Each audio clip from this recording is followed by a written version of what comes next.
राज्य में गमनागमन विकास को परवर्ती पर्याय को 540 किलोमीटर दैर्घ्य विशिष्ट आर्थिक कॉरिडोर बीजू एक्सप्रेस वे निर्माण कर उत्तर ओडिशा सह दक्षिण पश्चिम ओडिशा चारिथाकिया सड़क द्वारा जोड़ी पाई। सुंदरगढ़, झारसुगुड़ा, संबलपुर, बरगढ़, नुआपड़ा और कलाहांडी जिलागुड़ी को जोड़ी यातायात सुगम खनिज तथा प्राकृतिक संपद भरपूर कलाहांडी और नुआपड़ा जिलावासी वरदान सदृश यह बिजू एक्सप्रेस वे शिल्प विकास एक प्रमुख अंश ग्रहण कर ओडिशार दक्षिण पश्चिम अंचल को आर्थिक दृष्टि मजबूत करने राज्य सरकार कलाहांडी और नुआपड़ा जिला मध्य 176 किलोमीटर सड़क को 2 थाकिया 4 थाकिया मार्ग परिवर्तित कर नुआपड़ार घाटीपड़ा कलाहांडी जिलार आमपाणी पर्यंत यह सड़क यथाक्रमे 17टी छोट और 8टी बड़ सेतु निर्मित होती 590 कोटी टंका व्यय और 5टी अवलंबन निर्मित यह 176 किलोमीटर 4 थाकिया सड़क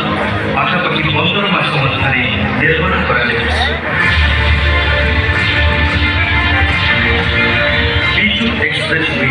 स्थानीय अंचलवासी को आर्थिक भाव सशक्त करने महत्वपूर्ण भूमिका ग्रहण कर चाषी और व्यवसायी मैंने निज उत्पादन कम समय मध्य मंडी गुड़िक पहुंचाई पारे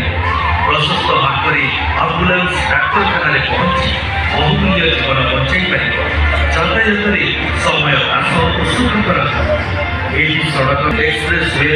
शुभ लोकार्पण नवीन ओडिशा निर्माण पर्व आउ एक स्वर्णिम पात्र जोड़ी कहे अत्युक्ति हेब ना।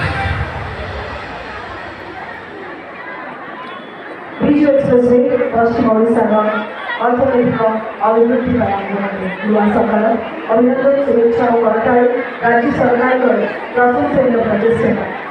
Thank you so much doctor परिसर विधायक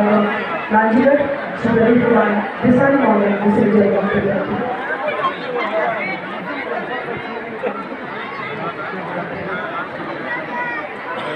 साढ़े 4 कोटी जनमानस प्रतीक आम प्रिय माननीय मुख्यमंत्री श्रीयुक्त नवीन पट्टनायक मोर हार्दिक कृतज्ञता और नमस्कार जनाऊँगी। आज आम ऐतिहासिक दिन से सब कलाहांडी को नुआ नुआ योजना गुड़ाक नुआ नुआ कार्यक्रम भेटी देते आपण जलसेचन आरंभ कर आपण पानीय जल रास्ता आंतरिक